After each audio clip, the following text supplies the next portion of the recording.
10 నిమిషాలు ముగించేస్తాను. దేవుని మాటలు వినాలంటే ఆసక్తి ఉండాలి. ఫస్ట్ దేనికైనా కూడా ఆసక్తి ఉండాలి. ఇంట్రెస్ట్ లేకపోతే ఏది నచ్చదు. పాటలు పాడుతాం చక్కగా. ఇప్పుడు ప్రార్థన చేయమంటే ఎంత అడబడిపోయాం, వెతుక్కోవాల్సి వచ్చింది మాటలు. దేవా తండ్రి, దేవా తండ్రి, అయ్యా దేవా వెతుక్కోవాల్సి వచ్చింది. ఎందుకంటే పాటల మీద ఉన్న ఆసక్తి ప్రార్థన మీద లేదు. అంటే ఏకాంతంగా ఎంత ప్రార్థన చేసుకుంటాం, అంటే విస్తరించి ప్రార్థన చేసుకుంటాం, ఏడ్చి ప్రార్థన చేస్తాం. కానీ ఆ సమయంలో చేసి వచ్చినప్పుడు మాటలు ఎత్తుక్కోవాల్సి వచ్చింది. ఎందుకంటే ఆసక్తి దేని మీద ఉంటుంది. పాడమంటే తడుముకోం. అసలు ఏ పాటైనా ఎలా అయినా ఏ రాగాలైనా మలుచుకొని పాడేస్తాం. ప్రార్థన వచ్చే టైంకి ఎట్లయిపోతుందంటే ఆసక్తి తగ్గిపోతుంది. ఇప్పుడు మనం మాటలు వినాలంటే ఫస్ట్ మన మైండ్లోకి అబ్బా మళ్ళీ వాక్యమా, ఏం వింటామని. ఇప్పుడే కదా విన్నాము మాటలు, అరగంట సేపు విన్నాం, ఎదురొచ్చింది. ఎదురు పాటలు పాడి ఉత్సాహం వచ్చినాము, మళ్ళీ వాక్యం. కాబట్టి ఆసక్తితో వినండి. దేవుడు నీతో మాట్లాడుతున్నాడు అనుకోండి. ఎప్పుడైనా వాక్యము వినేటప్పుడు ముందు ప్రార్థన చేస్తాం కదా, ప్రార్థన వాక్యం కొరకు ప్రార్థన చేయమన్నప్పుడు వాక్యం కోసం ప్రార్థన ఏం చేయాలంటే, ప్రభువా స్పష్టంగా సూటిగా మాతో మాట్లాడు. అది మనం చేయాల్సిన వాక్యం కోసం. 7 ఆత్మలు 100 ఆత్మలు దేవుడు ఎవరికి ఇవ్వాలో వాళ్ళకి ఇస్తారు. మీరు చెప్పగానే మాకు ఇచ్చేయరు. కాకపోతే మనం ఏం చేయాలంటే వాక్యం చెప్పేటప్పుడు నీవు మాట్లాడుతున్నావని నేను నమ్మాలి. నీవు మాట్లాడుతున్నావు స్పష్టంగా సూటిగా. ఈరోజు నాతో ఏం మాట్లాడబోతున్నావు, ఆ వాక్యం ద్వారా నీవు నాకేం చెప్తున్నావు అని ఆసక్తిగా మనం ఎదురు చూస్తే అప్పుడు ఆ వాక్యం ఇంట్రెస్ట్గా అనిపిస్తుంది. దేవుడు నాకు ఏం చెప్తున్నాడు. అప్పుడు మనకేమనిపిస్తుంది, పాటల కంటే కూడా వాక్యం చాలా ఇంట్రెస్ట్గా ఉంటుంది. కాబట్టి సమయం ఎక్కువ లేదు కాబట్టి మనం మరలా కీర్తన గ్రంథం, కీర్తనలో నుంచి 94వ కీర్తన చూస్తాం. 94వ కీర్తనలో 17వ వచనం నేను చదువుతున్నాను. 17వ చరణం. యెహోవా నాకు సహాయము చేసి ఉండని ఎడల నా ప్రాణము శీఘ్రముగా మౌనమందు నివసించి ఉండును. కొంచెం జాగ్రత్తగా వినండి. యెహోవా నాకు సహాయము చేసి ఉండని ఎడల నా ప్రాణము శీఘ్రముగా మౌనమందు నివసించి ఉండును. హల్లెలూయా. చిన్న ప్రార్థన చేస్తాం. పరిశుద్ధుడా, ప్రేమ స్వరూపి, జీవము కలిగిన దేవా, జీవాధిపతి, నీకు వందనాలయ్యా. ఇదిగో తండ్రి, ఎంతో గొప్ప మాటలు ప్రభువా నీ యొక్క బైబిల్లో పొందుపరిచి ఉన్నాం. మరి అవి మాకు గ్రహించేటువంటి నా ప్రభు శక్తి అయితే మాకు లేదు నాయన. వినే మనసును గ్రహించే ఆత్మను ప్రభు మాకు దయచేయండి. చెప్పేటువంటి జ్ఞానం కూడా నా ప్రభు నాకు దయచేయమని, ప్రతి ఒక్కరికి ఈ మాటలు అర్థమవులాగా సహాయం చేయమని యేసునామమున అడిగి వేడుకుంటున్నాను పరమ తండ్రి, ఆమేన్. మౌనంగా ఎప్పుడుంటాం మనం? మౌనంగా ఎప్పుడుంటాం చెప్పండి. హన్నమ్మ ప్రార్థన చేస్తుంది. ఎలా? మూలుగులతో ప్రార్థన చేసింది. ఎందుకు? బాధ ఎక్కువైపోయింది. బాధలో ఆమెకి ఏం చెప్పాలో కూడా అర్థం కాలేదు. మూలుగులతో దేవుడు కూడా ఏడ్చి ప్రార్థన చేసింది. మనం కూడా బాధ ఎక్కువ అయిపోయింది అనుకోండి, 2 సందర్భాల్లో ఎక్కువ మౌనం వహిస్తాం. ఎప్పుడంటే ఒకటి సంతోషం ఎక్కువైనప్పుడు, పట్టజారడంత సంతోషం. ఇక్కడ చాలామంది ఐపీఎల్ చూస్తారు కదా, సిఎస్కే గెలిచినప్పుడు ధోని కన్నీళ్ళు పెట్టుకొని ఏడుస్తూ దగ్గర కూర్చుండిపోయాడు. ఆయన ఎగ్జైట్మెంట్ని చూపించలేదు, మౌనంగా కూర్చుండిపోయాడు ఆయన. ఏంటంటే సంతోషం వచ్చినా కూడా మనము తట్టుకోలేము, అలానే బాధ వచ్చినా కూడా మనము తట్టుకోలేము. కానీ దేవుని వాక్యం ఏమంటుందంటే, యెహోవా నీవు నాకు సహాయం చేసి ఉండని ఎడల నేను మౌనంగా ఉంటాను. ఖచ్చితంగా వెంటనే మౌనం అయిపోతాను. కానీ నీవు నన్ను మౌనంగా ఉంచలేదు. పాట పాడుకున్నా కదా, మౌనంగా నేను ఎట్లుంటానయ్యా, నీ సాక్షిగా నీ యొక్క కార్యాలు నేను వివరించకుండా మౌనంగా నేను ఎందుకు ఉంటాను? నువ్వు నన్ను మౌనంగా ఉంచలేదు. నాకు ప్రతి విషయంలో నీ సహాయం చేస్తూనే ఉన్నావు. ప్రతి విషయంలో నాకు నీ కృప నాకు తోడుగా ఉంది. నేను నీ సాక్షిగా ఎప్పుడు కూడా నేను మాట్లాడుతూనే ఉంటా, సంతోషిస్తూనే ఉంటా, నేను స్తుతిస్తూనే ఉంటా. మౌనంగా ఎప్పుడు కూడా నా ప్రాణము ఉండదు. మౌనంగా ఉండాల్సిన సమయాల్లో మౌనము. ఎప్పుడు ఏకాంతముగా ఉండి నీవు దేవుడిని స్తుతించుకుంటూ, దేవుడికి మొరపెట్టుకుంటూ మౌనంగా మొరపెట్టుకో. కానీ నీవు సంతోషంగా నీకు దేవుడు చేసిన కార్యాలను మాత్రం నీవు అందరి ముందు వివరించాలి కదా. మన సహాయం ఈ లోకంలో మనకి ఎవరు సహాయకుడు అని చెప్తున్నాడు ఆయన. నీవు సహాయము చేయకపోతే నేను మౌనముగా ఉంటాను అంటే ఎవరు సహాయకుడు? నీకు నాకు దేవుడే. దేవుడినే మనం ఆశ్రయించాలి. దేవా నీవే నాకు సహాయం చేయాలి, నీవే నా సహాయకుడు అని చెప్పాలి. కానీ కొంతమంది వేటిని ఆశ్రయిస్తారు? క్రిస్టియన్స్ అంటే చాలామంది ఫస్ట్ గుర్తొచ్చేది ఏంటి? ఇలా అనుకుంటారు కదా. ఏంటి? అదొక అలవాటు అయిపోయింది. అంటే వేషధారణ. నీకు దేవుడి సహాయం, చర్చి కనపడకూడదు, చెప్పులు తీసేసి వెంటనే స్తోత్రం స్తోత్రం కదా. దేవుని వాక్యం కనిపిస్తే స్తోత్రం స్తోత్రం. ఇవన్నీ పైకి. భక్తిపరుడు ఎప్పుడు పైకి ఇవన్నీ చేయడండి. చర్చి కనిపించగానే దండాలు. ఏ నీతిపరుడు, ఏ విశ్వాసం ఉన్న వ్యక్తి కనిపించుకోడు. చూసి మనసులో స్తోత్రం చెప్పుకుంటాడు, ప్రభువా నువ్వు నాకు దర్శనం ఇచ్చావు, నీ వాక్యం నాకు కనిపించిన స్తోత్రం చెప్పుకుంటాం. అంతేగాని పైకి కనిపించాలని చెప్పి సింబల్స్ సిగ్నల్స్ ఇయ్యము. నీవే నాకు సహాయకుడు. కొంతమంది ఏం చేస్తారంటే దేవుడే నాకు సహాయం అని చెప్పి ఇంటి మీద కూడా వాక్యాలు, ఎటు పక్క చూసినా గోడలంతా వాక్యాలే, హృదయంలో మాత్రం వాక్యం ఉండదు. బండుల మీద అంతా వాక్యాలే, బండి మీద పోయేటప్పుడు స్తుతి ఉండదు. మరి అంత చేసినప్పుడు వ్యర్థం.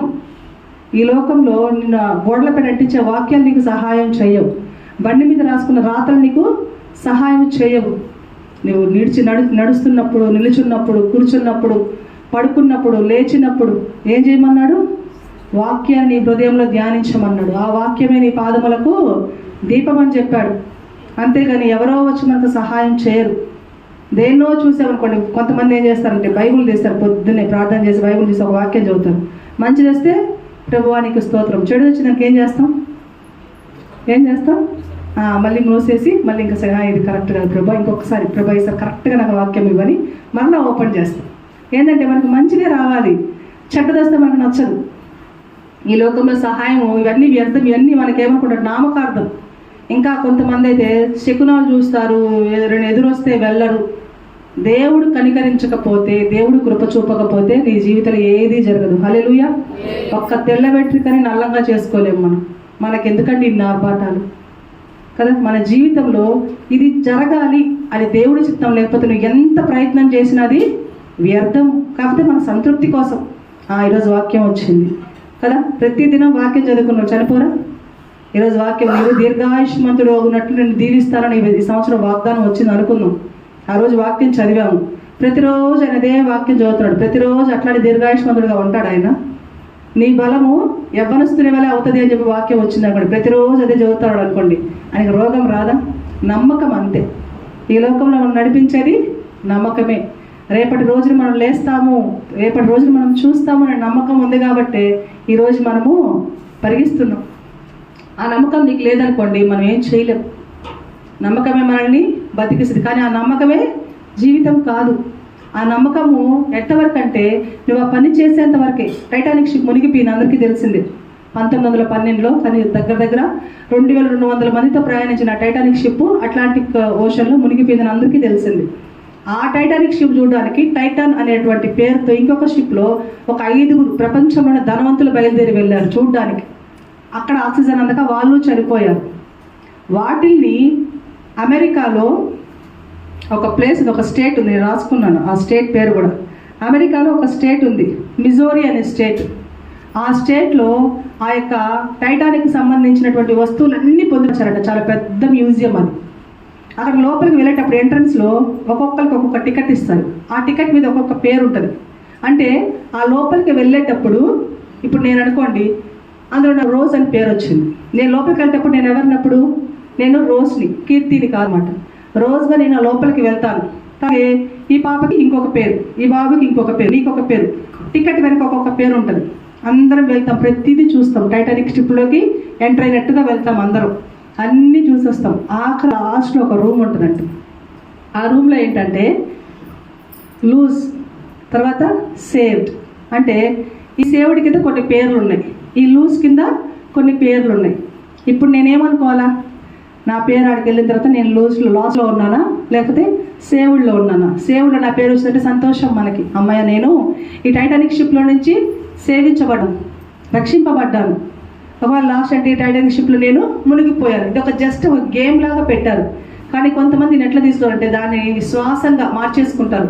ఇదిగో ఇప్పుడు నేను కొంతమంది ఇప్పుడు బయటికి కూడా వచ్చిన తర్వాత నేను మీకు చెప్తాను కదా ఇట్లా ఇస్తున్నారు నేము, మరి ఆ నేమ్ దేంట్లో ఉందో మరి తెలియదు మనకి.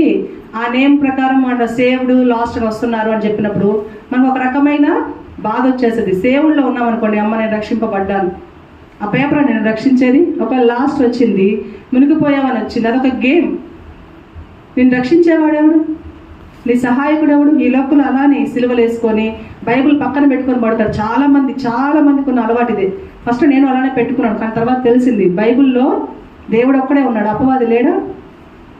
బైబిల్ పక్కన పెట్టుకొని అనుకుంటారు కొంతమంది.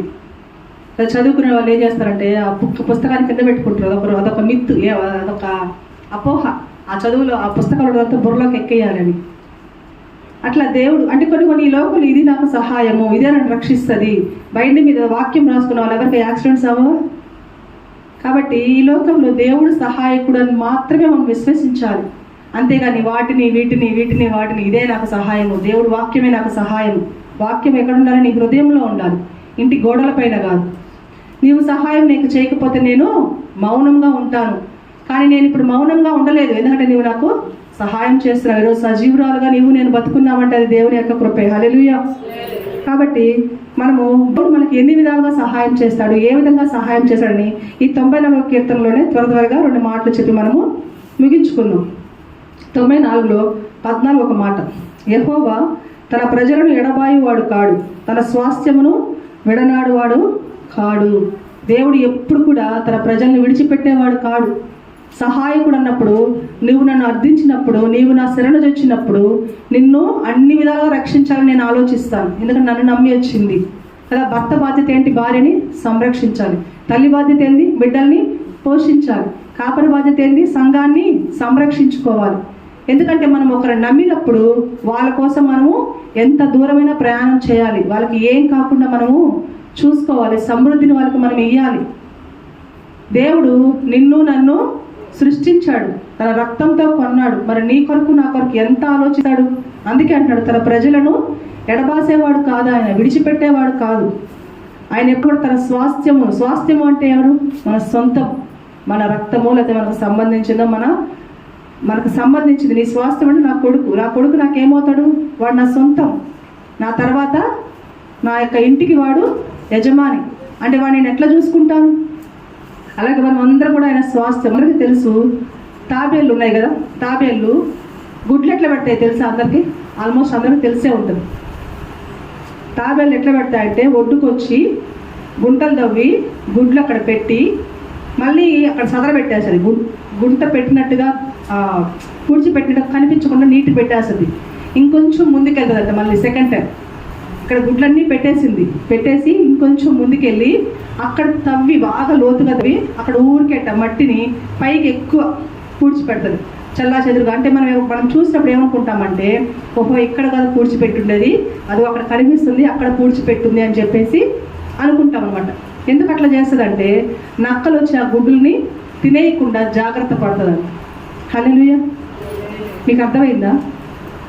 నక్కలు వచ్చి ఇక్కడ పూడ్చిపెట్టింది తాబేలు అని తెలియకుండా ఉండడానికి ఇక్కడ మనల్ని దాచిపెట్టి ఇక్కడ సదరం చేసి అక్కడ లేని దాన్ని ఉన్నట్టుగా చూపిస్తుంది.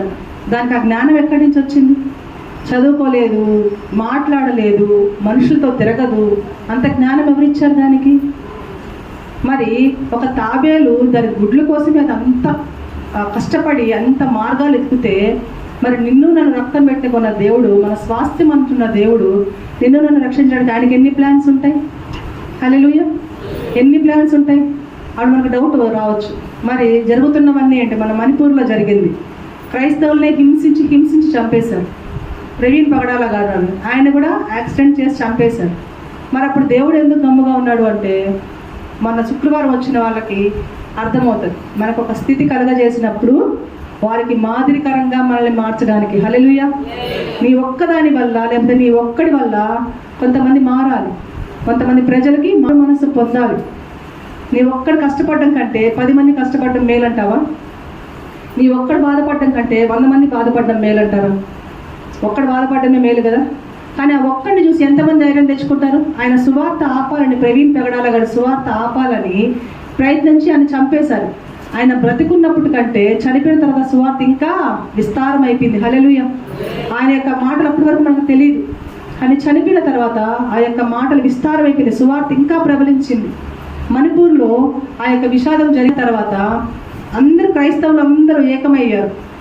డినామినేషన్స్ లేదు, ఫెలోషిప్స్ లేదు, నీదా సంఘము నాదా సంఘము, నువ్వు తెగ నేను తెగ ఏం లేకుండా క్రైస్తవులు అందరూ ఏకమయ్యారు ఒక్క సంఘటన వలన.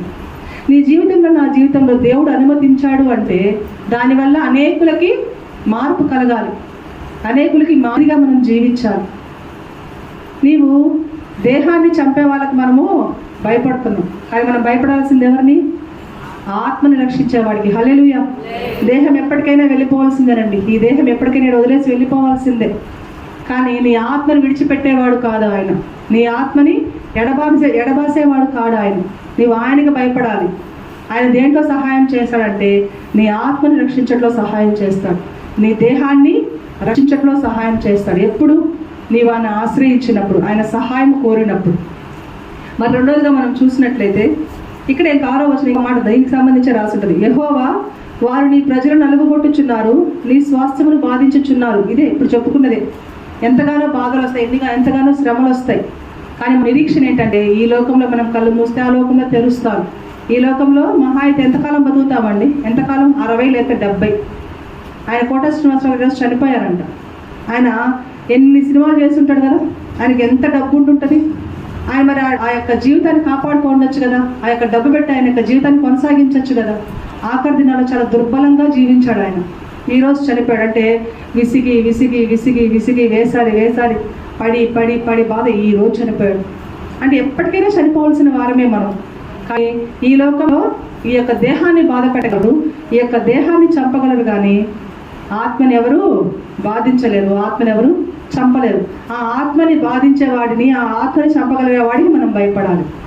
ఆయన అంటున్నాడు, నేనైతే నిన్ను విడిచిపెట్టను, నీకై నువ్వు పోవాల్సింది కానీ నేనైతే నిన్ను విడిచిపెట్టను అంటున్నాడు. రెండవదిగా మనం చూసినట్లయితే 9వ వచనం చదువుతున్నాను. చెవులను కలగజేసిన వాడు వినకుండునా, కంటిని నిర్మించిన వాడు కానకుండునా.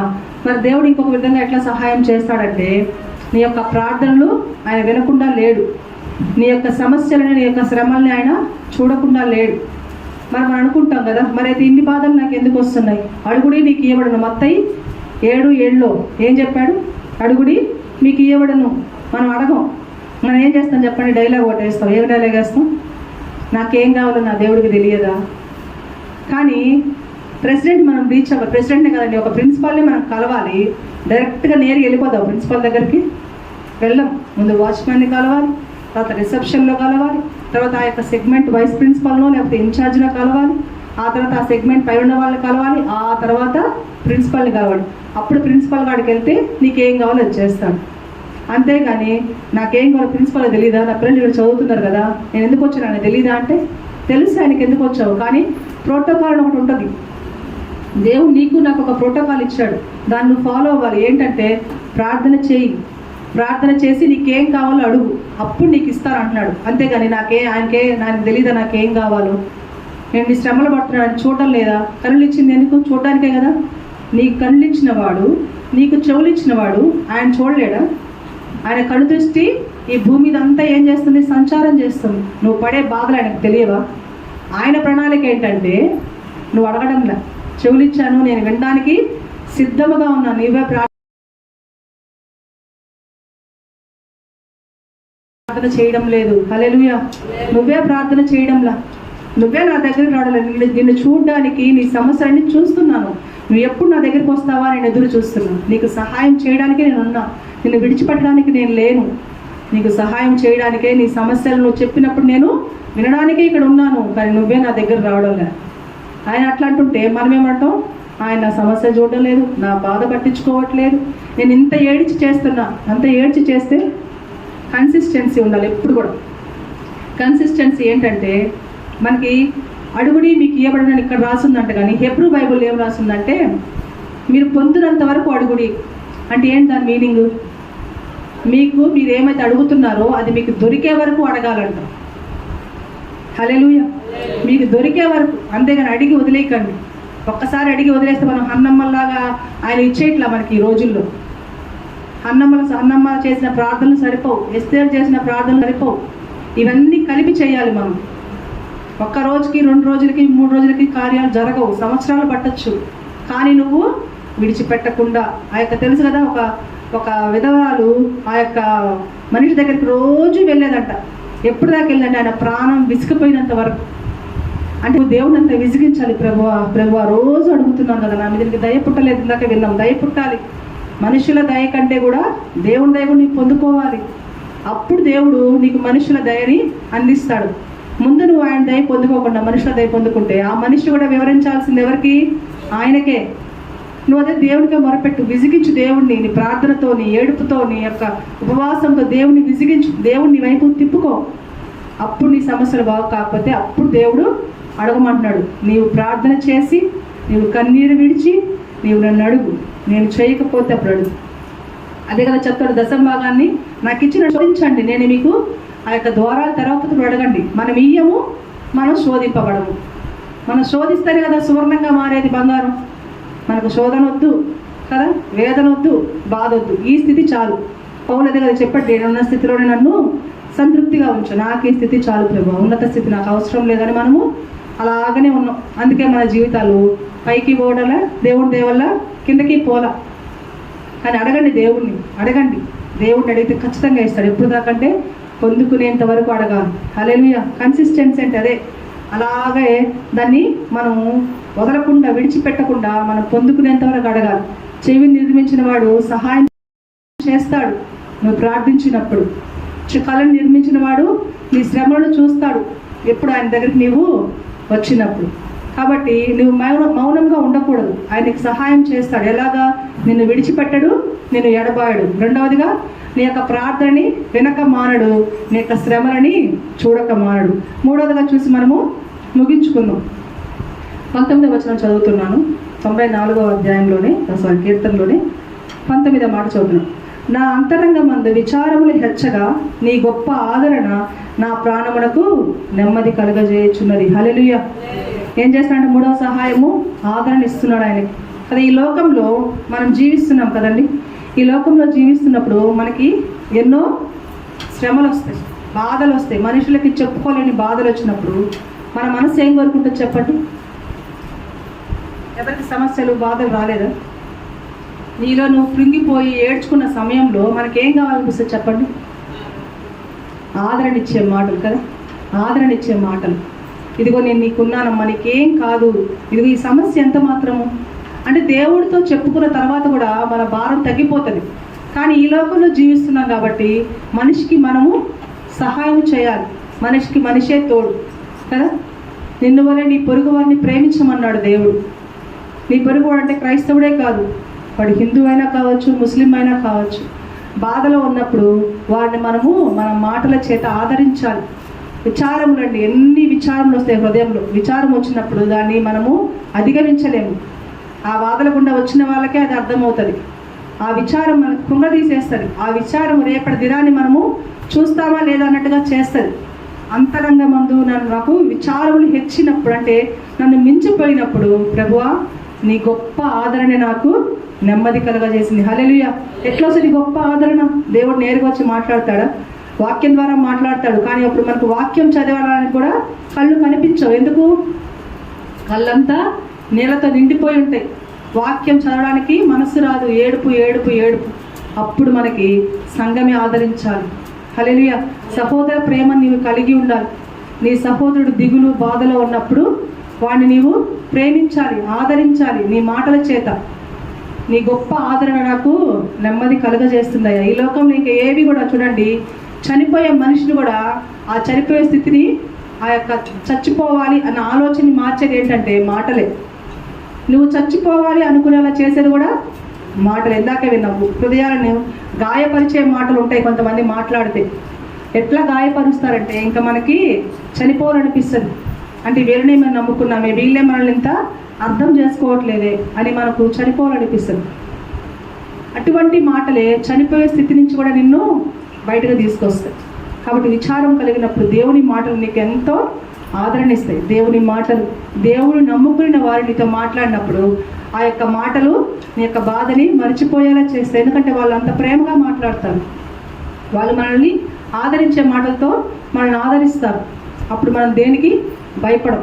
కాబట్టి దేవుడు నీకు ఎట్లా సహాయం చేస్తాడంటే, నీకు బాధలు వచ్చినప్పుడు, నీకు సమస్యలు వచ్చినప్పుడు, నీవు కృంగిపోయినప్పుడు ఆయన మాటల చేత నిన్ను ఆదరిస్తాడు. ఆ మాటల చేత నీకు ఆయన సహాయం చేస్తాడు. అప్పుడు నీవు మౌనంగా ఉండకూడదు.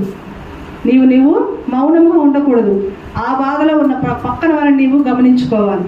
ఆ బాధలో పక్కన ఎవరైనా ఉంటే వారిని నీవు ఆదరించే మాటలతో వారిని ఆదరించాలి.